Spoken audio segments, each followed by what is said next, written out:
Welcome to the Escape Pod, the podcast where we escape from our commitment to play all the Tales games and we go to space instead. I am Lieutenant Commander Sam Allman. I'm Ensign Bernard. And today we'll be covering the brand new shiny remake of Star Ocean 2, Star Ocean's Second Story R. And just like we're starting a new season of the Escape Pod, we're also starting a new season of Two Treks and a Lie. The game where I say 3 statements about Star Trek, and Bernard has to suss out which one is false. Hell yeah. Today's questions, I'm throwing you something that you conceivably could get.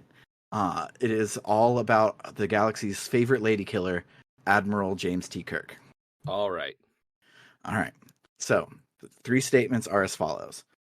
After retirement, Kirk became an accomplished equestrian, or he has had a romance with a descendant of Khan Noonien Singh, or his son David was killed by Khan Noonien Singh.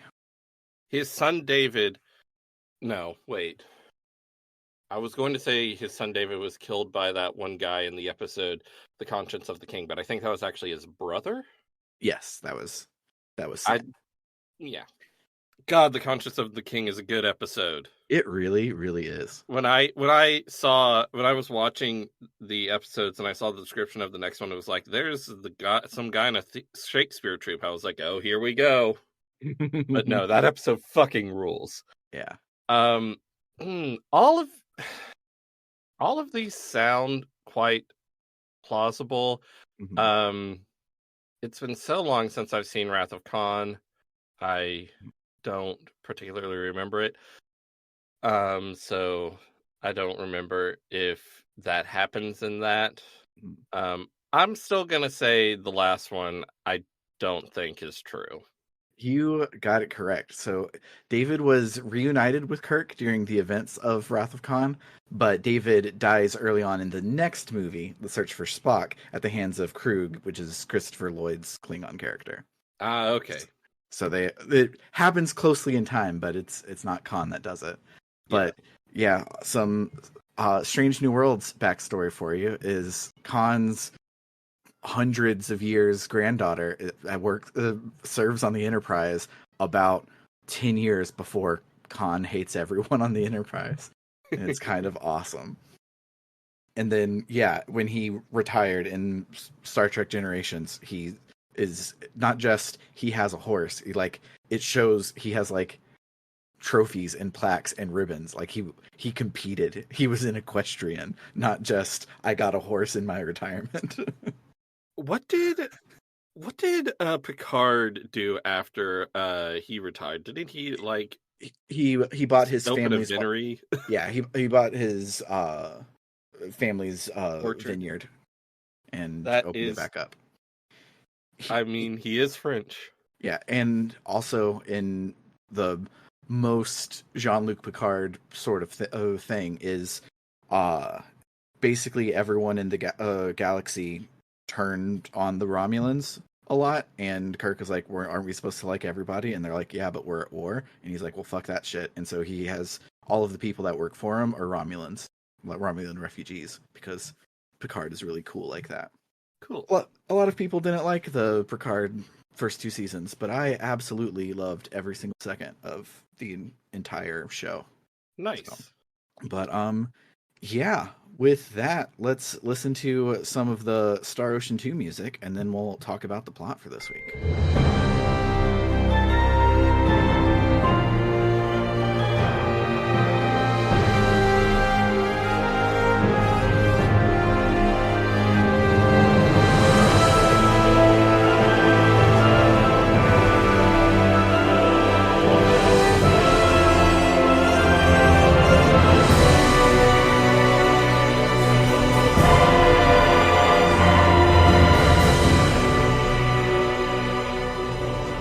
Have a history section? I was supposed to write a history section. No, I'll do it next week. It's probably important. The things I know off the top of my head is this was an Enix game, so it's weird, and it's not a Square game deep down. You have 2 protagonists, Claude C. Kinney, the son of Ronix Kinney from the last game, and then Reyna, who is a native alien girl, and you can choose either one to get through the story, which is really cool. It had pre-rendered graphics that were mind-blowing at the time, but by the time they remade it on the PSP, it looked really bad. So I understand why they did a full remake when they wanted to do the remake. But And like on the PSP, they released Stars from First Departure, which was a full remake of the Super Nintendo game, and then they released Stars in the Second Story, which was a port of the PlayStation game and looked worse. yeah. Or Second Evolution, they called it then. Yeah, Second Evolution. It's really cool, and the graphics on this new version are amazing. yes. I don't know if it's the same exact people involved or not offhand. The same people as what? As the first one. The The original PlayStation game. I don't remember if it's the remnants of Wolf Team or if they got new people or not. I absolutely forgot until just now when I was waiting for you to talk and you were waiting for me to talk that I was going to do the history section. It's fine. There was a Star Ocean game. They made another one. Mm-hmm. So it was directed by, if I pick up the thingy, its director was, they don't have one listed. So they have the battle and total programmer is Yoshiharu Gotanda. Field and world programmer is Makoto Yamamoto. The sound and scenario programmer. Gotanda was a programmer and writer on the first one. Okay. And then they have the planner is Masayasu Nishida, which might be one of the main creators, but other than that, there are way more people who translated this game than there are people who made this game. The try section is 1, 2, 3, 4, 5, 6, 7, 8 people, and there are more than that gets special thanked in the Sony Computer Entertainment America section. Wild. Could you believe you could make like a 40-hour game with all these systems with like 8 people? Yeah, sometimes you look at the credits of a game from the PlayStation era or earlier, and you're like, wow. Sometimes in games 2 from back years, then, it took a lot fewer people to make a AAA game back then. Yeah. Star Ocean 1 was in 1996, Star Ocean 2 was in 1998, and 11 people made this massively larger game in 2 years. Nuts. So let's talk about that game. Mm-hmm. As Sam and I discussed last week, I chose the character of Claude C. Kinney. And the game opens with spacefaring Nepo baby Claude C. Kinney about the final frontier. He then goes on to explain how the Lazonians declared war on the Terran Alliance, and his father, Ronix J. Kinney, was eventually promoted to Admiral after containing a mysterious virus outbreak on the planet Roke.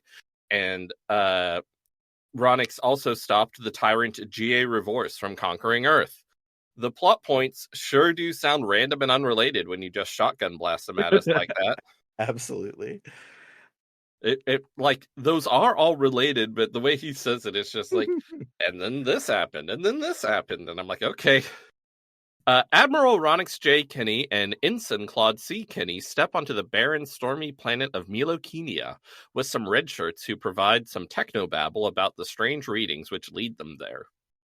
Ronix gives Claude a phase gun, which, like, you'd think he'd already have one standard issue, but whatever. You'd think either he'd have one standard issue or he wouldn't be allowed to have one yet. It doesn't seem like the type of thing where you can just be like, oh, here you go. Mm-hmm. But I guess when your dad's an admiral, anything goes. Yeah, especially when your dad is Ronix. Ronix basically he doesn't follow the rules. He looked at every rule that anyone brought up in the first game. Is like, yeah, I'm not doing that. I'm going to go time travel real quick. He sure is lucky everything worked out. Absolutely. Otherwise, he would have been in those labor camps we offhand learned existed. Yep. While exploring Milokenia, the landing party finds a strange domed structure, and inside there's a mysterious device that's like crackling with electricity and is clearly dangerous. For no particular reason, Claude insists on approaching it against his father's orders. A voice from the device says some coordinates, and a scary portal thing appears, which warps Claude away to who knows where. The gate disappears, and Ronix is left wondering what happened to his son. Claude awakens in a beautiful forest with no idea where he is. He tries to use his communicator, but can't get a signal. Claude takes a look around. Since there's nature and clean air and stuff, he guesses this is an undeveloped planet. Underdeveloped planet is the term they used. Not a minute into his exploration, Claude sees a young woman pursued by a giant monster. He springs into action and uses his phase gun to kill the monster with fancy space lasers. Then he thinks to himself, oh, I just used my fancy space lasers in front of an alien from an underdeveloped planet. That definitely violates the Prime Directive, I mean the Underdeveloped Planet Preservation Pact. Anyway, the girl is freaked out by the fancy space lasers and runs away. But Claude finds her waiting for him just a bit down the path. She apologizes for running like that, thanks Claude for saving her, and introduces herself as Reyna.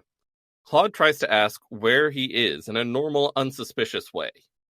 Reyna's like, are you a traveler or something? And he's like, yeah, sure, let's go with that. He does a bad job dodging her follow-up questions, but luckily she doesn't pry too much, because, as we'll find, everyone is really polite in this game. Yes. Reyna leads Claude to her idyllic home village of Arlia.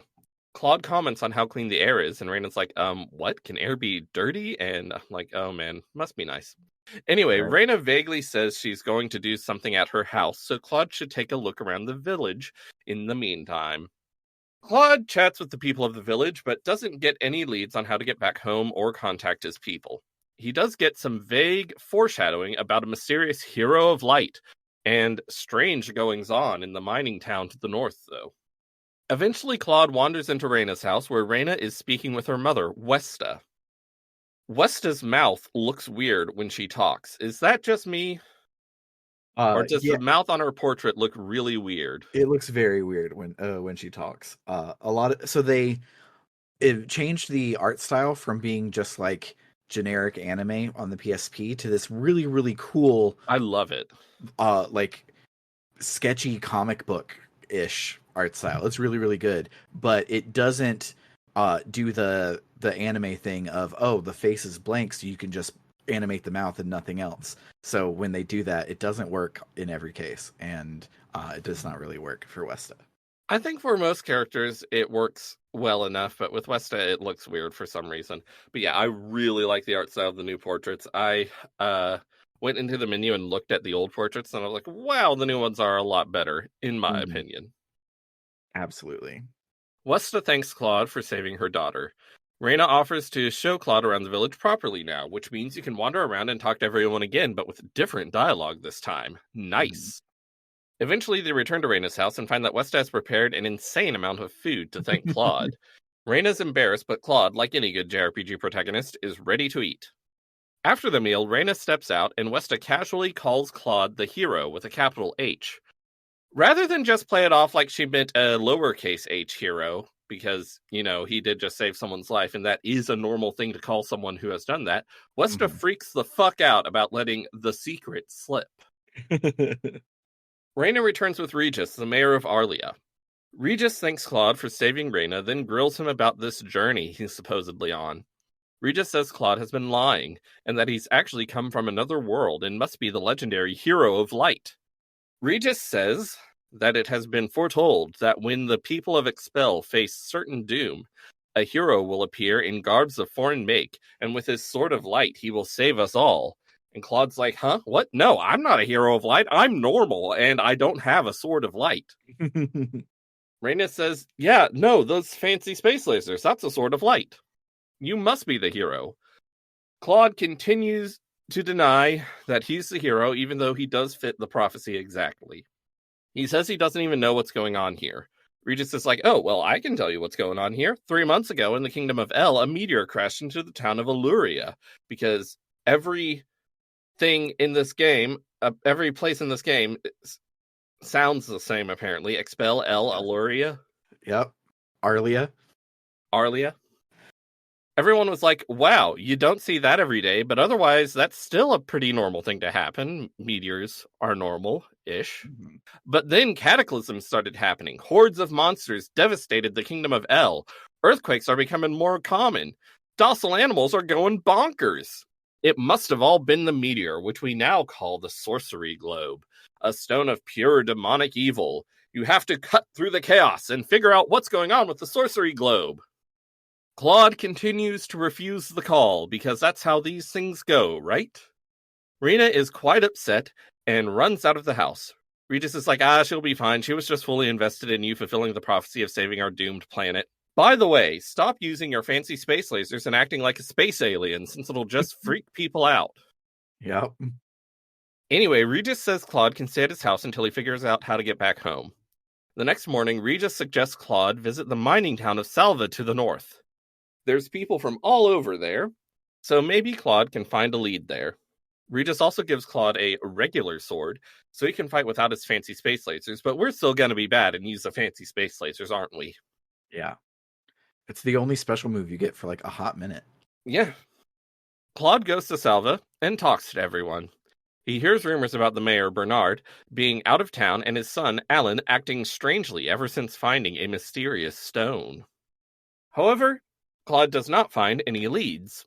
He tries to use his communicator again, but it's not working. He decides to head back to Arlia for now. When Claude arrives, he finds everyone gathered and freaking out. Westa says Rena is in trouble. That guy Alan took Rena away by force. Regis says that Alan is one of Rena's most overzealous suitors, but no one thought he'd do something like this. And so Alan was going to Salva from Arlia, and Claude was going to Arlia from Salva, and I guess they just missed each other on the road. Mm-hmm. I guess maybe when... Claude was probably looking at his phone. Yeah, or he had gone off to get one of those treasure chests that's off in a corner of the world map. Mm-hmm. Claude's like, well, what are y'all doing just standing here? But Regis says Alan is a very powerful man politically, and he has a bunch of hired goons, so the townsfolk don't know what to do. Claude says he'll go save Rena. Since he's not from Arlia, his actions wouldn't result in any retaliation against the people of the town. Claude heads back to Salva and finds the door to the mayoral mansion is locked. Despite there being people standing very close by, Claude goes ahead and uses his fancy space lasers to blast the door open. It works, but the phase gun is almost out of energy now, so Claude won't be able to use it for a while. Claude rushes in, and the folks outside are like, was that the Sword of Light? Claude finds a secret passage in the mansion, which leads into the mines. He finds an injured carpenter from Arlia, who explains that Alan hired him to build a bizarre altar deep in the mines and took Rena there. Claude heads inside and finds the altar. Rena's chained up. Alan, who's dressed like a damn vampire, has glowing eyes and speaks like a weirdo villain, is there. He has a weird glowing stone with him, and he starts emitting an aura, which is not a normal thing to do. Rena cries for help, and Claude frees her. They kick Alan's ass together, and the weird stone shatters. Claude asks what's going on. Rena says it seemed like Alan was possessed or something. He was never any sort of weirdo villain before. She just didn't want to marry him for normal reasons. He was an okay guy and everything. Rena uses some fantasy magic to heal Alan, who doesn't seem to know what's been going on. He says he feels like he's been stuck in a dream. Everyone returns to the mansion and goes over everything that happened. Alan is shocked to hear what he did and apologizes as best he can. He says that when he found the stone in the mines, he suddenly felt like he could do no wrong, and then everything went hazy. Rena is quick to forgive Alan because, again, everyone is very polite in this game. Claude and Rena return to Arlia. That night, they tell Regis about what happened. Rena guesses that the stone Alan found might be related to the sorcery globe. Regis mentions that rumors of the Hero of Light have made their way to Salva since Claude went and used his fancy space lasers in the middle of town. Regis asks Claude to investigate the sorcery globe, essentially asking him to be the Hero of Light again. And I mean, if he's going to go around using fancy space lasers, he might as well, right? Mm-hmm. Claude considers the request, and since he has no leads, and the sorcery globe might be some sort of weird outer space thing, he figures, well, why the heck not? Claude has crossed the first threshold. Even though he still insists he's not the hero and can't save the world. Sure, buddy. Sure. Reyna asks to join the party and go with him. She insists she can help, and that he'll need a guide since he doesn't know shit about this world. Regis thinks it sounds like a great idea, and Claude's like, well, okay, but please go ask your mom first. Reyna leaves for her house. Regis asks to chat with Claude, now that they're alone, so he can tell him a bunch of stuff that's not his business. He says that Reyna is the only one in the village with the fantasy healing magic powers, and Westa is not Reyna's biological mother. Westa found Reyna alone in the sacred forest when she was 2 years old. Westa and her husband hadn't been able to conceive a child and decided to raise Reyna as their own. Reyna was able to say her own name when they found her, so they know that's her real name. And I'm like, that's a random detail to bring up, but I bet it will be relevant later.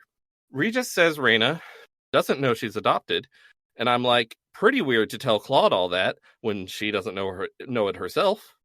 Anyway, Regis and Westa don't know anything about Reyna's origin. The only thing she had on her when Westa found her was a pendant, which again will probably be relevant later. Regis sends Claude to bed, but Reyna shows up outside Claude's window and asks to speak with him. Reyna says Westa was pretty surprised to hear that Reyna wants to leave, but she didn't say no. Reyna says she wants to come with Claude because she wants to find out the truth about her origins, because she actually does know she's adopted. She overheard Westa and Regis talking about it shortly after Westa's husband died. And there's a flashback where we hear them talking, and for some reason Westa's voice acting is really loud and her writing is really weird. Regis will essentially be like, Westa, calm down. We don't want Reyna to overhear us. And Westa will be like, oh my god, my husband's dead and my daughter is adopted. It's a weird scene. It's very weird, and the voice actress doesn't do the best on it. So the way that she starts the scene sounds like she's like, yeah, and Reyna won't stop fucking crying about her dad that just died. It's like very weird. Yeah, the words on the page for that line aren't so weird, but the delivery is weird. Mm-hmm. Yeah. Anyway, Reyna says Westa is her mom and she does love her and everything, but also she wants to know about her biological parents and where she came from and why she has fantasy magic, because feelings are complicated. Reyna says goodnight and runs off. The next day, Westa, Regis, and some random kid from the village, who I guess we probably talked to during the walk around and talk to NPCs parts, see Claude and Reyna off. I think that's a family member of Reyna's. I don't remember. I think she called him Lucien, and I was like, I have no idea who this is. Yeah, I'm not sure. I think he might just be some kid in the town who Reyna helps take care of or something. I don't know. Is a One-san, but not a sister. Regis tells them to visit the King of Cross in the city of Cross, and that they'll be able to get an audience with Regis's letter of introduction. And Reyna's like, oh yeah, I know the king pretty well myself. And I'm like, that's kind of weird. You're just some random girl from a village. Why do you know the king? Doesn't seem like there's a big barrier to knowing the king. Yeah. Anyway, Claude and Reyna set off on their adventure. Who knows what tests, allies, and enemies they'll encounter? We'll find out next week. So none of that happened. Actually, most of that happened. So Reyna's game starts where she has been going out to the forest and exploring, trying to find out something about her, where she comes from, because that's where she was found. And so she's been going out like every single morning, even though everybody's like, that's so weird. Why do you do that? But like when you go around to talk to all the NPCs, they're like, oh yeah, isn't it that time of day? Aren't you about to go hang out in the forest for a bit? And so she goes to hang out in the forest and runs into Claude. And when she runs away from him, she's like, I mean, he did just save my life. Like, it's kind of weird that I ran away. I really don't have any. So her running away first time on Claude's side seems like it's for no reason. And she's like, yeah, I think I was just scared. I kind of have no reason to run away. And that's why she stops to wait for him. I mean, I didn't think it was too weird. I mean, she doesn't know about fancy space lasers. There were fancy space lasers. Yeah. Um, I understand freaking out. and so all of the information that you got is the same information that I got, but because it actually has to do with Reina, it comes across a lot more normal instead of Ree just being like, "Hey, let me give you some town gossip." It just like Reina will like at one point early on she like wistfully like talks to her dad like thinking aloud sort of thing, and there's a lot of little stuff like that, but the biggest change is when Claude runs off to Salva. Reina is walking around the town, and Alan shows up, and she goes, "Oh my God, Alan! It's been a long time. How have you been?" And he's like, "I've been insane. Guards, grab her!" And so he takes her to the thing, but because he is not right in the head, she's not necessarily a prisoner. He's just like, don't leave. You're not allowed to leave, but like you're going to be my wife, so you have free reign to the house.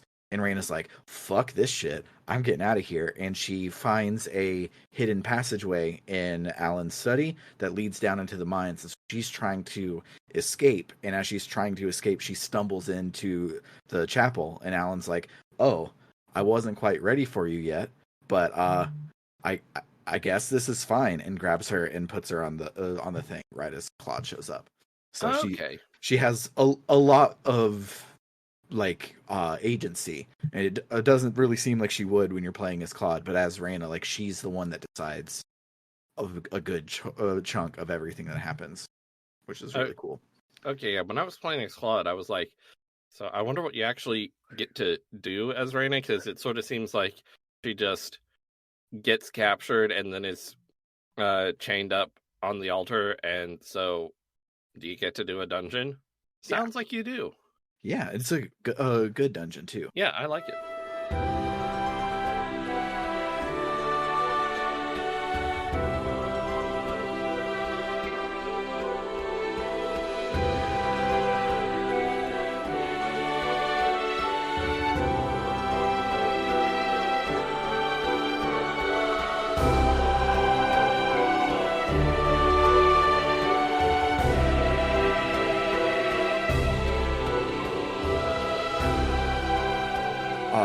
So the battle system changes that they did.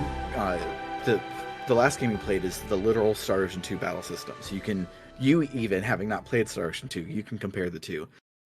They added, what do they call it? Blind sides from all the future Star Ocean games.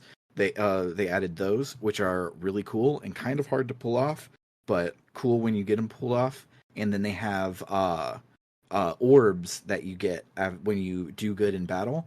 Those orbs will add up, and then but based on your party formation, which I think is hilarious. Like Tails does this too. You can pick your party formation, and as soon as the battle starts, everybody runs away. They're like formation doesn't really mean shit in these games, but whatever. So the battle formation that you pick will give you different bonuses for X amount of orbs that you get, and it's just the tiniest little bit of change, but it makes it a lot more fun and not just mashing. So they did the best they could with deciding to use the old sprites, so they couldn't change the battle system much.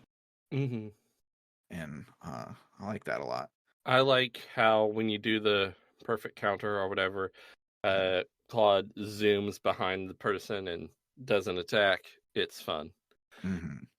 I like how when you finish a battle, sometimes Claude says, I'd say that's worth 10 out of 10, because that's what his mom, Ilya, would say at the end of Uh-huh. battles often. And it gives me the impression that this is just a weird phrase that Ilya says all the Uh-huh. time. So Claude has picked it up. Like, I don't know, she'll like cook an omelet that turns out really well and be like, oh man, I'd say that's worth 10 out of 10. Except actually, she wouldn't be cooking an omelet. That would be good, because Ilya in Star Ocean 1 cannot gain the cooking skill. And Okay, well, there's a part when right after the food where Claude was like, "Wow, this food was delicious. My mom would never be able to do something like that," as a dig at Ilya, and I loved it so much. Fair enough. Ilya, maybe she does. I can't think of a single other activity one completes and would Mhm. be like, I did really well at that off the top of my head for some reason. Yeah. But it gives me the impression that this is just a thing Ilya says, and Uh-huh. Claude has picked it up. Which is so good. Also, characters still say their after battle lines at the same time, Uh-huh. which amused me a lot in Star Ocean First Departure, and I don't know why it's like that. It's very weird. One thing I love, and so the battle shouts when you first start the thing kind of let you know if the monsters are your level or too high or too low or whatever. And when they're too low, Claude says, "Ah, this looks like it'll be easy. I hope." Just that pause and the "I hope" is it gets me every time. Because Reyna's is just says, "Oh, this will be easy," and so it's like almost the exact same line spoken on top of each other, and then Claude goes, "I hope," and it's so good. So, let's see. So one of the private actions you can do in Arlia, I don't know if that's technically what you can do this week or not, but it takes place literally the moment you step outside of the map if it's not. But one of the private actions you can do, Claude sees a dog and he's talking with Reyna about his dog, and their family dog is named Roddick because Ronix was like, his tail is so fluffy. The only thing I can think of is Roddick, so we're going to name our dog after Roddick, which is very good. Oh, speaking of private actions, Mhm. I guess this would be next week technically, but when you get to Salva, um, you can do a private action where Claude or Reyna is in the jewelry shop, and Claude goes up and is like, "Hey, what's up?" And she's like, "Oh, I was just looking at this emerald uh, necklace or Mhm. talisman or whatever," Mhm. and it's really nice, isn't it? And you can be like, "Oh, I'll buy it for you," and it's not even expensive, but she freaks the fuck out because everyone is so polite in this game. Mhm. But it does raise her affection points for her. But the weird part is he's like, "Oh, an emerald's your birthstone, isn't it?" And I'm like, one, weird that a guy would know anything about birthstones. Mhm. Two, the birthstone concept apparently exists on this planet and corresponds exactly to the weird birthstone concept we have on Earth. What? Very weird. Claude also says at one point, he like gets hurt or something. It was like, "Wow, I feel like I was hit by a truck," and no one's like, "Oh, we don't know what that is." It's just like, "Okay, cool, yeah, whatever trucks are, you got hit by one. Makes sense." I got to assume whatever TARDIS is translating whatever weird thing Hmm. Claude has on him that is translating stuff is translating idioms and stuff, but the Emerald Birthstone thing. Yeah, that's a lot. But anyway, you should when you get to Salva, you should do that private action Hmm. because you get a really good accessory out of it, and you boost Claude and Reyna's friendship level a lot. Hmm. This is also technically from next week, but they fixed skills in this game instead of it being a hey, spend your SP, and that's the whole tutorial that we got last game. They like broke out the battle points and skill points, and everything is tutorialized, and it makes a whole lot more sense. And because I had to do it last time, I can be on top of it this time, and it feels really cool to be like, oh, I found this piece of iron. I'm going to alchemy it into a ruby and turn the ruby into a flame sword, and now I have a flame sword, and I'm barely in the game at all. And it it's a good system when you know what the fuck you're doing. But speaking of private actions, they also fixed private actions. You can just press a button to go into private action mode at any time while you're in Yes, the town, so you don't have to leave, watch a cutscene, turn on private action to watch a new cutscene as you come back in, and all of that garbage. And yeah. the radar tells you where your private actions are. So if you're in a town, you can just press square and be like, okay, there's no green dots here. I don't have to look around for private actions. I can just go and continue doing what I'm doing.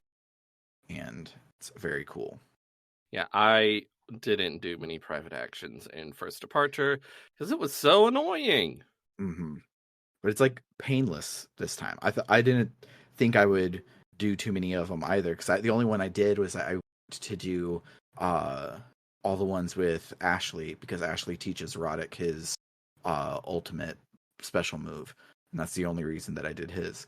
But this one, I've like there's one that you get here in, well, I don't know if you do. I don't know which party members I get and you get, but assuming you get Celine, there's a whole series of private actions with Celine that was like 6-part epic story, all in private actions back to back. It was awesome. I'm trying. I'm pretty sure that I tried to use my skill points, but it wouldn't let me because I hadn't unlocked that yet, Yeah. apparently. So I was trying to find out what when that happened. So I googled Star Ocean Second Story R skills unlock, Mhm. and it has a very apologetic thing at the top of the search results that says an AI overview is not available for this search. And I'm like, that's fine. That's good, actually. Um, However, I still am not sure when you unlock them. um Do you so remember? So I think it's Because when you you played get to, ahead. yeah, I've played a lot of this game. On Sunday I was like, "Oh, I'm going to play, get ready for this week." And then I played like, I think around a sixth of the game according to how many entries there are on GameFAQs. So, whoopsies. But so I think when you get to Cross, you can't do it right away, but there will be some story scene while Reina will be like, "Oh, we should check inside the guild," and when you go into the guild, that's when you get the tutorial of everything. Or Okay, I did get to Cross, and I stopped at Cross, and I did find the guild, and I went in, and I was like, "Hey, teach me skills," and they were like, "The guild is closed." I was like, mhm, "Then why did you let me come in?" yeah, the I think it might even be when Celine joins your party, assuming you get Celine or whatever. That might have been what tipped it off. But yeah, you just it's very soon on the critical path when you unlock it, and uh, the skills are cool in this game. Maybe you'll understand it, and if not, you'll just dump all the points in the cheap ones. Celine's design is funny. Yeah. I haven't met her. I just looked her up. I like that she has a witch hat where the brim is empty. Yes. They the magician characters in Star Ocean continue to have awesome and very weird character designs. Like, who is the mage in Star Ocean 5? Fiore Brunelli. So this right here. Oh, so I looked up Celine, and it says Celine is a character in Star Ocean Second Story and its sequel, Blue Sphere. And I'm like, oh, I hadn't thought about the fact that these games have tons of different paths and variable endings and stuff, but this one has a direct sequel. Uh, I wonder how they handle that Yeah, I don't know. because Second Story is a direct sequel to First Departure, of course, but it's after a big time skip and the connections are loose. But Blue Sphere takes place 2 years after Second Story. Hmm. But yeah, the person I just put in the chat is the mage character in Star Ocean 5, which is What in the fuck is equally this person wearing? uh all of the things that look skin colored are in fact a hole in the garment. So it's just checkerboard of being a garment, and it's bizarre and awesome, and I love the character designs in this stupid series. This design is really stupid. It's so stupid, Her but hat is very big. mhm. Does this character have a name in case someone wants to know what we're talking about It and was Google it I while said it not at work? I said it earlier. It's Fiore Brunelli from Okay, I Star guess I Empire. wasn't paying attention. Yeah, no worries. Um, yeah, I like this game a lot more than the first three Tales games and the first Star Ocean game so far. Yeah, It's really fun. and Um, the new art style for like the in-game graphics, so it's the same exact sprites, and the original sprites aren't that good, so it's kind of a letdown that it's the same exact sprites, but it also, you get used to it in like a couple seconds. But the like HD 2D of it all, the levels, I thought were hitting the exact same pre-rendered camera angles, and turns out they weren't, but it feels that right. Of They took the old one and they made it 3D, and you can walk around in the pre-rendered backgrounds, and it rules.